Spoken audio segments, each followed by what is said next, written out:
जमीन का टुकड़ा है, उस जमीन के टुकड़े में जो हिस्सेदार होते हैं, तो अगर जो पिता हैं और पिता के यहाँ पर जो है एक बड़ा बेटा है और दूसरा जो है बड़ा बेटा और दूसरा जो है वो छोटा बेटा है, तो इस जमीन का जो एक तरह से हिस्सा होगा वो इस प्रकार होगा कि एक शेयर पिता का होगा, यानी ये जो है हक पिता का है, ये हक जो है वो बड़ा बेटा का है और ये हक जो है ये छोटा बेटा का है। तो इसमें सबका अधिकार है, यानी बड़ा बेटा का भी अधिकार है, छोटा बेटा का भी अधिकार है, पिता का अधिकार है। तो क्या अपने अपने हिस्से को अब जो है अपने तरीके से हिस्सेदार अपनी जमीन को बेच सकता है अपना भरण पोषण करने के लिए, अपना परिवार का भरण पोषण करने के लिए, किसी भी तरह का कोई समस्या, कोई बीमार है, उससे अगर जूझ रहे हैं तो उस एक तरह से उसमें खर्च करने के लिए, इन तमाम जो समस्याएं हैं इसको लेकर हिस्सेदार जो है वो अपनी जमीन को बेच सकते हैं। तो इसलिए जो पिता है, पिता जो है पिता भी एक हिस्सेदार है और पिता जो हिस्सेदार है वो किस प्रकार की संपत्ति के लिए है, तो वो पुश्तैनी संपत्ति यानी जो आपका पैतृक संपत्ति है, यानी दादा परदादा यहाँ पर के समय का जो संपत्ति है वो संपत्ति का जो है वो शेयर एक तरह से बड़ा बेटा भी होगा, छोटा बेटा भी होगा। तो अगर पैतृक संपत्ति है तो ये हिस्सा जो है 3 हिस्से में बट जाएगा। लेकिन अगर ये जो संपत्ति है, ये संपत्ति पैतृक है, लेकिन ये जो संपत्ति है, अगर ये संपत्ति अर्जित संपत्ति है, अर्जित है ना, अर्जित संपत्ति है, यानी खुद खरीदे आपके पिता, तो फिर जो है पिता पूरा बेचने का पिता को अधिकार है। कोई बेटा या जो भी है, बड़ा बेटा छोटा बेटा, किसी भी प्रकार का कोई दावा वो पेश नहीं कर सकता है। सवाल है सर, पिता अपने पालन पोषण के लिए अपने हिस्से के जमीन किसी को लिख सकते हैं, तब इस लिखे हुए हिस्सा पर बेटा फाइट कर सकता है? तो बिल्कुल नहीं। देखें, कोई भी जरूरत, अब वो अपना हिस्सा वो बेच रहे हैं तो अपना हिस्सा बेचने के लिए तो स्वतंत्र है, उसके तो वो मालिक हैं। आपको अपना हिस्सा मिल गया, आप अपना हिस्सा रखिए या बेचिए, जो भी करना है कर सकते हैं। लेकिन कोई भी अगर अपना हिस्सा बेच रहा है तो आप कुछ नहीं कर सकते हैं, उतना बेचने का तो हक है ही उनको, ठीक है, या पहले कभी बेच चुके हैं तो इसका मतलब है कि वो अपना हिस्सा बेच चुके हैं। अभी जो बेच रहे हैं वो हिस्से से अधिक बेच रहे हैं, तो इसका दावा किया जा सकता है अगर बहुत पहले भी वो कभी बेचे होंगे तो। सवाल है, मेरी माँ के नाम से रजिस्ट्री हुआ है, उसमें खाता सही है, खेसरा गलत है, मौजा सही है, चौहद्दी भी सही है, तो सुधार के प्रक्रिया क्या होगी? जबकि विक्रेता का जो है देहांत हो चुका है और रसीद कट रहा है और यहाँ पर 4 साल हो गया है, ठीक है। तो सबसे पहला जो रजिस्ट्री है वो माँ के नाम से है ना। अब ये रजिस्ट्री का डॉक्यूमेंट है, इसमें जो है खाता जो है वो सही है और जो खेसरा है यहाँ पर वो गलत है। मौजा जो है वो सही है, मौजा यहाँ पर जो है वो सही है और जो चौहद्दी है यहाँ पर वो भी सही है। तो ये जो है यानी सुधार जो है, खेसरा जो है जो गलत चढ़ा हुआ, सबसे पहले देखें यहाँ पर जो गलत यहाँ पर जो है खेसरा है जो चढ़ा हुआ का दस्तावेज पर, ठीक है, जो प्लॉट नंबर गलत, ठीक है, जो प्लॉट नंबर गलत चढ़ा हुआ है वो खेसरा, मान लेते हैं कि 111 होना चाहिए और 113 चढ़ा हुआ है, तो ये अगर गलत खेसरा है और ये सही है, ये सही है और ये गलत है, तो चढ़ा हुआ तो गलत है, तो अब इसको होना चाहिए 111। तो क्या ये दोनों जो गलत है वो भी विक्रेता का है या नहीं है? अगर वो भी विक्रेता का है तो ये चौहद्दी जो एक तरह से पोजीशन दिया गया है वो इसका दिया गया नहीं दिया गया है।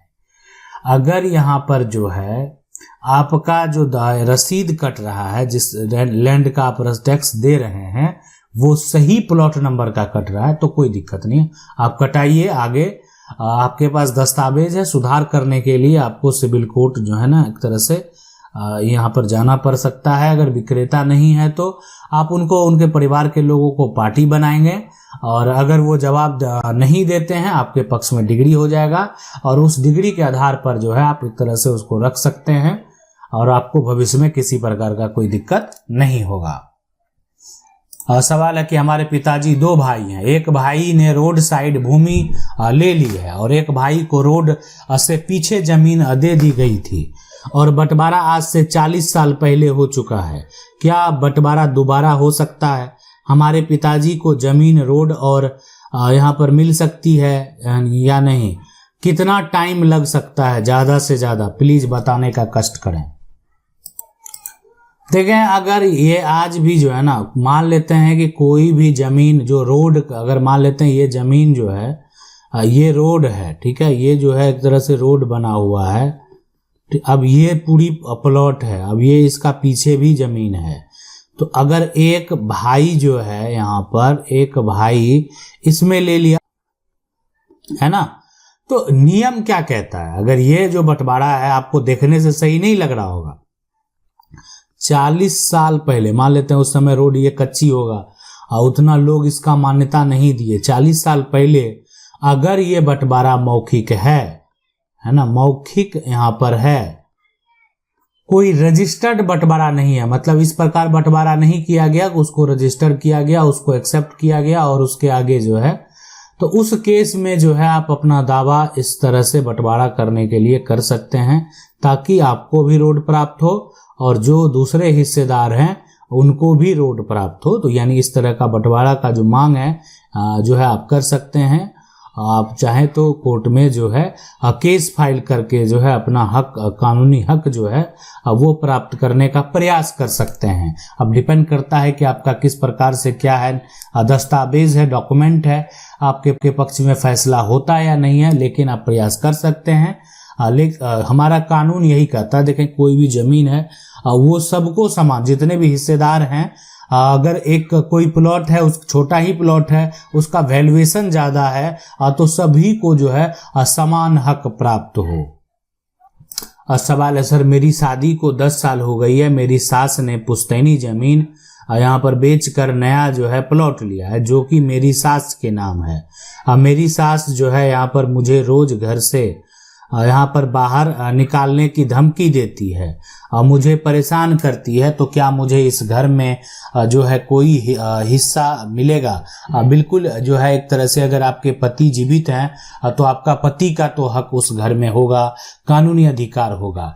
रही बात की एक महिला का, एक जो है तो एक महिला का जो है उनके पिता के संपत्ति में कानूनी अधिकार है, और जो पति का कानूनी अधिकार है, और जो पति का प्रॉपर्टी है, यानी उसमें आप जो है एक तरह से रही बात की आपका अधिकार का दावा नहीं किया जा सकता। देखिए, अधिकार का दावा तब किया जा सकता है जब पति के साथ आपको नहीं रहना है, पति आपको जो है परेशान कर रहे हैं, तंग कर रहे हैं, वो जो है आपको छोड़ना चाह रहे हैं, तो उस केस में जो है यानी कानूनी तौर पे जो है आपको मेंटेनेंस का केस करना पड़ता है, और आपके जीवन यापन के लिए जो खर्च है वो दिया जाएगा।